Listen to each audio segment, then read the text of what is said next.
당뇨병 아연으로 끝내라. 아연으로 약을 버리고 아연으로 끝내라. 아연으로 당뇨병과의 전쟁을 끝내라. 당뇨약과 체중 감량은 결코 당신을 당뇨병에서 구하지 못한다. 당뇨약으로 혈당을 조절할 경우에 해가 갈수록 먹어야 하는 약의 종류가 늘어난다. 당뇨병에서 벗어나지 못하고 평생 당뇨약을 먹어야 한다.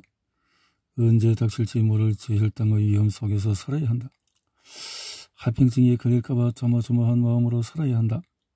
실제로 합병증에 걸려서 생명을 위협받을 수 있다.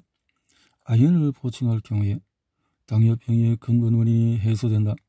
서서히 당뇨약을 줄이다가 끊을 수 있다. 당뇨약의 부작용을 더 이상 두려워하지 않아도 된다. 저혈당이나 합병증의 위험에서 벗어날 수가 있다.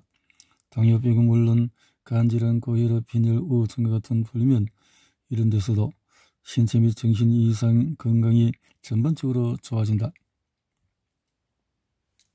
부족한 알부민을 늘리기 위해서 영양소를 섭취하거나 단백질을 보충해야 한다. 알부민의 수명은 14일 정도다. 간에서 작용하여서 단백질, 영양제를 보충하면 빠른 사람은 3일 만에 이렇게 호전이 된다.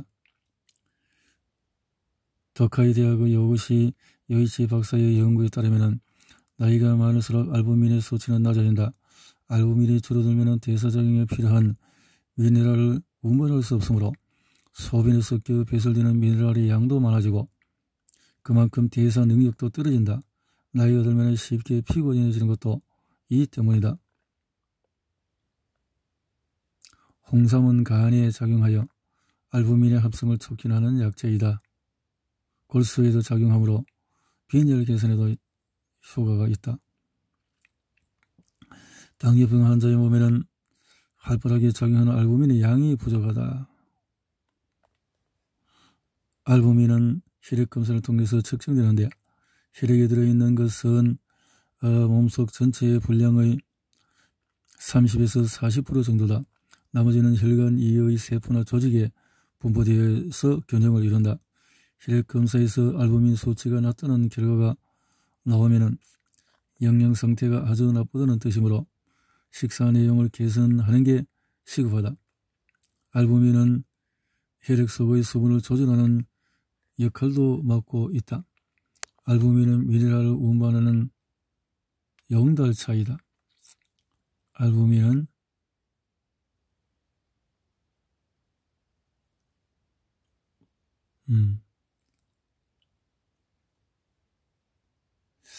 당뇨 환자의 혈청 속에서 원소량은 칼슘, 인, 나트륨, 마그네슘, 철, 아연, 구리 등등등등 비고에서 1당뇨, 2형 당뇨에서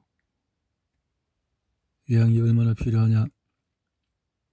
남성은 또 여성은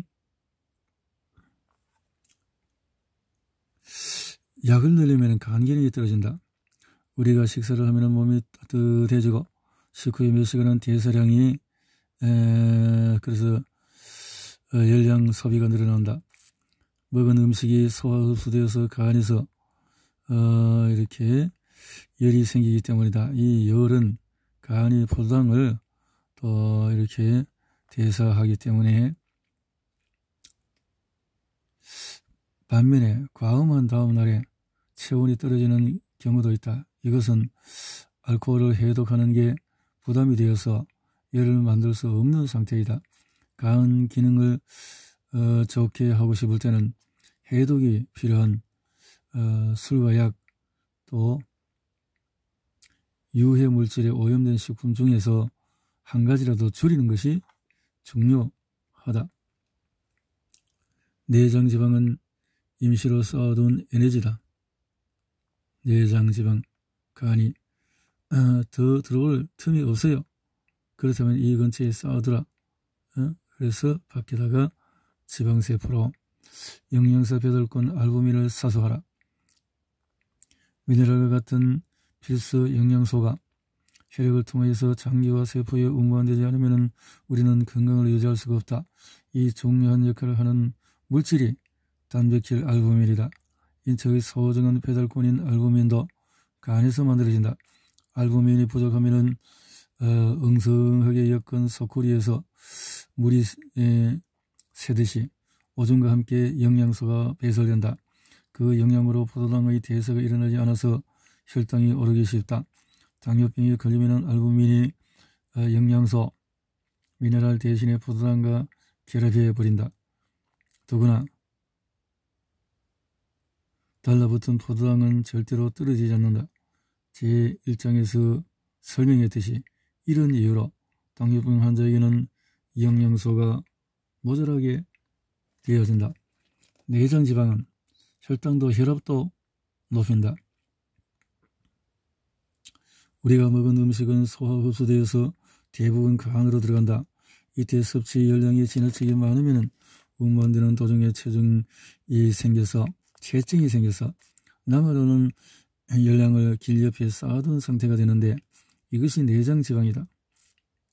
내장지방은 중성지방을 저장하고 있을 뿐 아니라 다양한 호르몬도 분비시켜서 우리 몸에 악영향을 끼친다. 이 호르몬은 혈액을 끈적하게 하여 쉽게 응고되게 하며 혈관을 수축시켜서 혈압을 쉽게 올려버린다. 게다가 인슐린의 작용까지 방해해서 혈당도 높아진다. 식사량을 줄여서 간으로 운반되는 포도당을 줄인다. 영양소 보충으로 간의 대사작용을 개선하고 운동으로 열량 소비를 늘림으로써 간으로 들어가기 쉽게 길을 틔운다. 언뜻 보면 어렵게 느껴질지도 모르겠으나 지방의 특징을 예금에 비유하면 피하지방은 정기예금, 내장지방은 보통예금이라고 할 수 있다. 이처럼 내장지방은 마음만 먹으면 언제든지 없앨 수 있다. 식사량을 줄이고 운동으로 열량을 소비하는 방법이 가장 효과적이다. 알코올성 지방간은 술만 마시지 않으면 1, 2개월 이내에 개선이 된다. 비알코올성 간지방과 내장지방도 식사량을 줄인 뒤에 운동을 적절히 하면 바로 개선할 수 있다. 먹고 마시는 양을 줄이고 하루에 30분간 운동해보자. 갑자기 격한 운동을 시작하는 것은 몸에 부담이 되므로 좋지 않다. 애쓰는데도 불구하고 혈당 조절이 잘 되지 않더라도 실망할 필요는 없다. 앞서 설명했듯이 지방세포에서 분비되는 호르몬 중에는 인슐린 작용을 방해하는 것도 있다. 이 호르몬은 살이 빠진 때에도 여유어가는 지방세포에서 나온다. 그래서 일시적으로 혈당 조절이 잘 되지 않는 시기가 있다. 지방세포가 계속 작아지면 노력한 만큼 성과가 나타나니 도중에 포기하지 말아야 한다. 지방간 실제로는 하나하나가 지방이 저장된 상태이다. 간세포 수의 30% 이상의 지방이 채워 있을 때 지방간으로 진단이 된다. 이런 상태가 되면은 간이 고유의 기능을 수행하는 데 필요한 공간이 작아져 버린다. 또 혈당 조절에 쓰이는 글리코겐을 저장할 수 있는 공간까지도 줄어든다. 그렇지 않아도 당뇨병 환자는 간에서 단백질을 분리해야 하므로 당을 쉽게 만드는데 저장 공간이 좁아져서 포도당이 비축되기가 어려워지면은 또 나이와 상관없이 식후 고혈당이 되고 만다. 이처럼 알코올과 관계없이 지방이 간에 축적된 상태를 비알코올성 지방간이라고 부른다. 이 지방간 환자 중에서 10%는 염증이 생겨서 비알코올성 지방간염으로 악화한다. 나아가서 이러한 간염 환자의 10%는 간경변이나 간암으로까지 진행이 된다. 고혈당이라는 사실만으로도 혈관과 간에 염증이 생기기 쉬워서 치명적인 병에 걸릴 위험이 크다. 간염이라고 하면 바이러스성 간염이나 알코올성 간염을 떠올리지만 비알코올성 지방간염은 생활습관병의 일종이다. 따라서 지방 진단을 받았다면 가장 먼저 생활습관을 고쳐야 한다. 공복이야말로 당뇨병 치료의 기본 조건이다. 간은 식전과 식후 혈당 차이가 클수록 포도당을 많이 저장한다. 그러므로 뱃속을 완전히 비워서 식전 포도당을 낮추면 포도당이 간에 충분히 저장되므로 식후 혈당도 낮아진다. 적은 양이라도 음식을 자주 먹게 되면 식전 혈당이 올라가서 식전 식후 혈당의 차이가 작아진다. 간에 충분히 저장되지 못한 포도당은 온몸을 겉돌게 된다. 그렇게 식후에 고혈당이 지속되면 당뇨병에 걸려버린다. 저혈당을 우려한 나머지 탄수화물을 계속 섭취하는 생활 습관도 당뇨병이 호전되지 않는 원인의 하나이다. 완전한 공복 상태에서 식사하기 위해서는 식사량을 줄이는 것이 필수이다. 그리고 식사하고 나서 운동하여 식후 혈당을 낮추려고 애쓰지 말고 저혈당을 조심하면서 식전에 운동하는 것이 훨씬 더 효과적이다.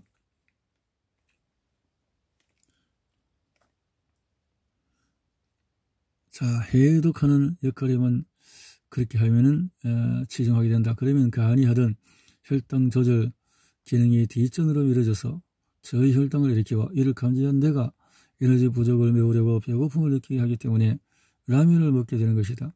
그 결과 혈당치는 더욱 높아지고만 한다. 이런 식으로 간을 혹사하는 음주 습관이 지속되면 당뇨병에 걸릴 위험이 커질 것이 분명하다. 정기적으로 간을 위한 휴일을 정해 간을 쉬게 하고 영양을 보충하자. 저혈당은 뇌에 치명적이다. 간은 우리 몸에 들어온 탄수화물을 일시적으로 보관하는 장기이다. 탄수화물은 위장에서 소화흡수 과정을 거쳐서 포도당으로 분해되어 그의 전량이 일단 간으로 운반된다. 간에 필요한 양이 저장되고 나면 나머지는 심장을 통하여 온몸으로 운반된다. 우리 몸은 간의 저장의 형태로 포도당을 보관한다. 그러다가 식사를 하지 않는 시간에 저장당을 포도당으로 분해하여 혈액 속으로 보냄으로써 혈당을 적절히 유지한다. 그리고 포도당이 부족할 때는 몸속의 단백질을 포도당으로 만들어 사용하기도 한다. 그런데 간의 저장 능력이 현격히 떨어질 때가 있다. 나이가 많이 들어서 술을 마시고 나면 라면이 당기는 이유는 오른쪽 갈비뼈를 만져보자. 그 갈비뼈의 중간 부분이 제일 크며 그 아랫부분에는 왼쪽 갈비뼈 아래쪽에 걸쳐서 자리를 차지하고 있는 장기가 간이다. 음식을 먹으면 에너지원인 3대 영양소가 대사 과정을 거쳐서 체온과 기력으로 바뀌는데 이때 비타민과 미네랄이 필요하다. 이러한 대사를 일으키는 장기가 바로 간이다. 간은 유해물의 독성도 해독한다. 우리가 섭취할 수 있는 물질들을 한 줄의 좌표축으로 나열해보면 57쪽의 도표와 같다. 각성제, 마약 이런 독들을 해서 음식물 이런 것들을 해독하는 거. 해독 작업량이 많은 물질일수록 영양소가 많이 필요하다. 해독에 필요한 영양소와 해독에 드는 에너지를 만들 영양소가 모두 있어야 하기 때문이다. 일상생활에서 간은 심각한 손상을 입을 수 있는데 간의 손상은 고혈당의 직접적인 원인이 되기도 한다. 술을 많이 마시거나 감기에 걸리거나 잠을 충분히 못 자거나 과로가 지속되면 오른쪽 등이 뻐근하고 눈이 피로하게 거나 오른쪽 어깨가 자주 결리는데 이는 간이 보내는 긴급 구조 신호이다. 간이 지나치게 많은 부담을 떠안고 있다는 뜻이니 이러한 증상이 나타나면 간에 충분한 휴식과 영양을 공급해야 한다. 술을 마신 후에 마무리로 라면이 먹고 싶어지는 것도 간의 기능과 관련이 있다. 우리 몸속에 들어온 알코올은 간이 해독한다. 이때 간은 알코올이나 술이나 약 때문에 간 기능이 약해졌을 때이다. 게다가 지방간이 포도당 저장 장소 자체는 좁아질 수가 있다. 혈당이 적절히 유지되어야 하는 이유는 우리 몸의 중추인 뇌가 혈액에 포도당을 에너지원으로 쓰기 때문이다. 뇌는 에너지 소비의 큰 손이다. 뇌의 중량은 체중의 약 2%에 지나지 않는다. 그런데 에너지 소비량은 우리 몸에 하루에 쓰는 거 한 18%에 이른다. 그래서 저혈당 상위가 되면은 에너지 부족으로 뇌가 기능하지 못하여 생명에 지장이 생기는 것이다. 저혈당. 간의 저장 기능이 혈당을 좌우한다. 간의 포도당 저장 능력에 따라서 평소의 혈당 조절 능력이 결정된다. 간은 혈당을 제1단계에서 조절하는 장기이다. 참고로 말하자면 공복 시 혈당치는 70에서 110으로 유지하는 것이 일반적이다. 간의 검붉은 색은 혈관에 흐르는 혈액의 색깔인데 흡연이나 스트레스로 혈관이 수축하면 간 기능이 저하된다. 이렇게 간의 혈당 조절 능력이 저하되고 저장당의 제거가 바닥나면 우리 몸은 순식간에 저혈당 상태가 되어버린다. 그런데 식사를 하면 약해진 간 기능 때문에 포도당의 일부가 저장되지 못하고 간에 저장되지 못한 포도당이 식후 고혈당의 형태로 나타나서 고혈당과 저혈당이 되풀이가 된다. 이는 댐에 비유하면 쉽게 이해할 수가 있다.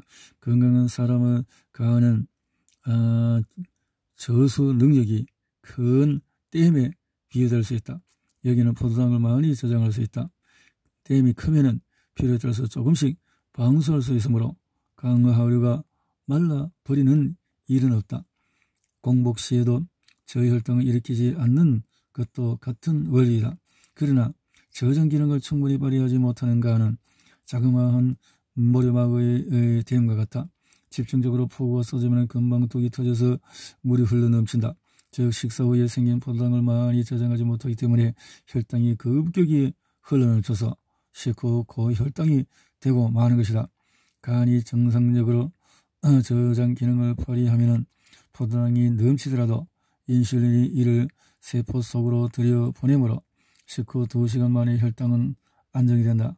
만약 당뇨병 진단을 받지 않았더라도 식후 2시간 혈당의 수치가 높으면 주의해야 한다.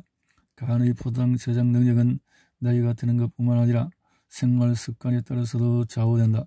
간식을 많이 먹고 속이 비워지지 않은 상태에서 식사를 하는 습관은 간의 포도당 저장 능력을 약하게 만든다. 지방간이 고혈당을 부른다. 간이 저장되지 못하고 남아도는 포도당은 심장을 설탕에 절이는 당화 현상을 일으켜서 온몸의 혈관을 손상시킨다. 설탕을 듬뿍 묻힌 과일 조각을 상상해보자. 설탕이 수분을 흡수하는 바람에 바싹 말라버린다. 이와 마찬가지로 당화 현상으로 마른 혈관은 손상되기 쉬우며 염증도 잘 생긴다. 더욱이 상처를 아물게 하려고 혈관 내의 딱지가 생기면 뇌경색이나 심근경색을 일으킬 위험이 커진다. 그래서 딱지가 잘 생기지 않게 하는 바이아스피린 등의 혈소판 응집 억제제가 처방되는 것이다. 간에 저장되고 남은 포도당은 인슐린의 작용으로 지방으로 바꾸어 일반적으로 배설이라고 하면은 대소변만을 떠올리기 쉬운데 땀, 머리카락, 피부에 때도 배설 수단의 하나이다. 녹음 테이프처럼 머리카락에는 장기간의 배설 상태가 기록되어 있다. 그러므로 모근으로부터 일정 정도의 길이로 잘라서 검사하면 몸속의 미네랄 상태를 파악할 수가 있다. 해로운 중금속이 몸속에 있으면 간이 해독 단백질을 만들게 된다. 이때 아연이 많이 필요하다. 이런 용도로 아연이 대량으로 사용되면 인슐린을 만들 원료가 부족해진다.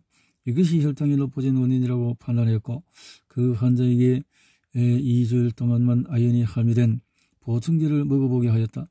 그랬더니 놀랍게도 다음 날에 당뇨병 검사 수치인 HbA 당화혈색소 수치가 쑥 내려갔다. 실험적으로 복용을 중지시키자 다시 수치가 올랐다. 아연의 효과를 확신하고 계속해서 아연을 보충토록 했다. 아연 등의 영양소 결핍이 우리 몸에 이토록 큰 영향을 끼친다는 사실을 다시 확인할 수가 있었다.